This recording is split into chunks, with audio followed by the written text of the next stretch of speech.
প্ৰিয় বন্ধুসকল, আজি বহুত দুখ লগা কথা যে আজি এটা বহুত ডাঙৰ দুখৰ খবৰ লৈ আপোনালোকৰ মুখত আহিছোঁ। যোনজন মোৰ বন্ধু হয় প্ৰকৃততে আজি ভিডিঅ'টো বহুত শ্বেয়াৰ কৰিব। প্লিজ আপোনালোকে এটাই ৰিকুৱেষ্ট আপোনালোকক বন্ধুসকল, এইজনী আমাৰ বাইদেউ হয়, ভালকৈ চাওক আপোনালোকে। বহুত ডাঙৰ এটা ঘটনা হৈছে বাইদেউজনীৰ লগত। প্লিজ ভিডিঅ'টো বহুত শ্বেয়াৰ কৰিব, ইমান শ্বেয়াৰ কৰিব যাতে প্ৰতিজন ব্যক্তিয়ে চোৱাৰ সুবিধা হয়। প্লিজ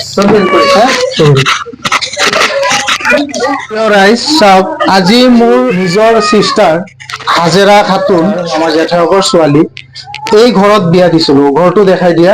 এই ঘৰত বিয়া দিছিলোঁ মানচিৰি গাঁৱত, চদৰুদ্দিনৰ তাত।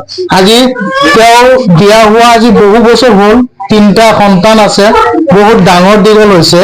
তো নেক্সট চদৰুদ্দিনে নেক্সট আৰু এটা বিবাহ কৰিছিলে। বিবাহ কৰাৰ পিছত বহুতো কাজিয়া ফেচালত লিপ্ত হৈছিলে। কাজিয়া ফেচালত লিপ্ত হোৱাৰ পিছত আমি বহু কষ্টৰে মিলাই দিছিলোঁ। চদৰুদ্দিনে আমাৰ বাইদেউক বহুত মাৰপিট কৰিছিলে। মাৰপিট কৰাৰ পিছতো আমি ইয়াত সংসাৰ কৰিবৰ কাৰণে তেওঁক জোৰ জা দি পিনে আনি মিলাই দিছিলোঁ, যাতে সংসাৰটো ভাঙি নাযায়। যিহেতু 3টা সন্তান আছে ডাঙৰ, তো আমি সেই সন্তানৰ মুখৰ ফালে চাই আমাৰ বাইদেউক ইয়াত দিছিলোঁ। তো আজি যোৱাকালি ৰাতিপুৱা 9টা বজাত আমাৰ বাইদেউ আকস্মিকতে এই ঘৰৰ পৰা নাইকিয়া হ'ল। তো তেখেতক আমি সোধা পোছা কৰাৰ পিছত তেখেতে কৈছে যে আমি একোৱেই নাজানো।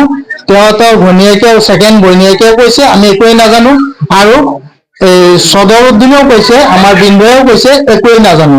গতিকে যিহেতু নাই হৈ গৈছে, আকস্মিকভাৱে নাইকিয়া হৈ গৈছে, তেখেতৰ ওপৰত আমি আইনীগতভাৱে যেনেকে ব্যৱস্থা ল'ব লাগে আমি ল'ম।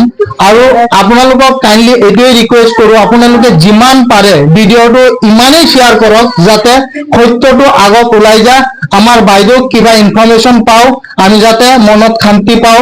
আমাৰ ফেমিলিৰ বহুত কষ্ট হৈ আছে, তো আমাৰ ফেমিলিৰ কষ্টৰ ফালে আপোনালোকে চাই আমাৰ ভিডিঅ'টো ইমান শ্বেয়াৰ কৰক। আজি লাইক কমেণ্টৰ দৰকাৰ নাই, ইমান শ্বেয়াৰ কৰক যাতে আমাৰ এই বাইদেউজন য'তেই আছে, যাৰ সন্মুখতেই পৰে, আমি এটা নাম্বাৰো দি দিম আপোনালোকক। এই নাম্বাৰত ইনফৰ্ম কৰিব, যোনে য'তেই দেখা পায়, যিয়েই ইনফৰ্ম পায়, আপোনালোকে অতি শীঘ্ৰে আপোনালোকে নাম্বাৰত যোগাযোগ কৰিব। আপোনালোকৰ নাম ইয়াত মেনশ্যন কৰা নহ'ব। আমাক যোগাযোগ কৰিলে নিশ্চয় আমি সুখী হ'ম, আৰু মানৱতা হিচাপে আপোনালোকে আমাক এটা হেল্প কৰক। কাইণ্ডলি প্লিজ ভিডিঅ'টো বহুত শ্বেয়াৰ কৰিব যাতে আমাৰ বাইদেউক আমি অতি সোনকালে বিচাৰি পাওঁ। থেংক ইউ ছ' মাছ। এইজন হ'ল আমাৰ বাইদেউৰ হাজবেণ্ড চদৰুদ্দিন, মানচিৰি ৰৌমাৰীৰ, আৰু এইজনী হ'ল তাৰ ছেকেণ্ড ৱাইফ, যোনজনীক অনাৰ পিছৰে পৰাই সংসাৰখন এলোমেলো হৈ গ'ল। এতিয়া আমাৰ মকিবে কিবা কয়। এতিয়া কথা হ'ল, আমাৰ বিন্দু যোনজনী আছে তেখেতে আজি আমাৰ লগত মিলি কিনে তেখেতে আমাৰ লগত সহযোগ কৰি ছোৱালীটো বিচাৰিলে। ফাৰ্ষ্ট কথা ৰং কালি ৰাতিৰ পৰা আপুনি চাওক, আপুনি আমাৰ বিন্দুৱে আপুনি এতিয়া সন্মান কৰা আৰু কৰি যাম, কিন্তু আপুনি ৰং কৰিছে। হয়তো আপুনি ছোৱালীটোক মাৰি দিছে, আমাৰ সন্দেহ হৈছে আপোনাৰ ওপৰত, বুজিছে। আপোনাক এটা কথা কৈছো, আমাৰ বাইদেউজনী আপুনি মাৰি দিছে। কাৰণ যদি নামাৰিলে তেতিয়া আমাৰ লগত আপুনি সহযোগ কৰি গোটেই দিন আমাৰ লগত থাকিব লাগিছিলে, কিন্তু আপোনালোকে সেইটো কৰা নাই। কাক ফোন কৰিছে আপুনি, কাক ফোন কৰিছে সেইটো চাওক, সেইটো কথা নকব। এটা চাওক, কথাখিনি স্পষ্ট ওলাই আহিলে। আপুনি যিজন কিবা এটা নহ'লেও এটা হোৱা নাই, ইমানকে ডাঙৰ একটা এক্সিডেণ্ট হ'ল, যোনটো মানুহকে আজিলৈকে বাহিৰত গৈ পোৱা নাই, সেইটো মানুহ আজি গোটেই ঘৰত নাই।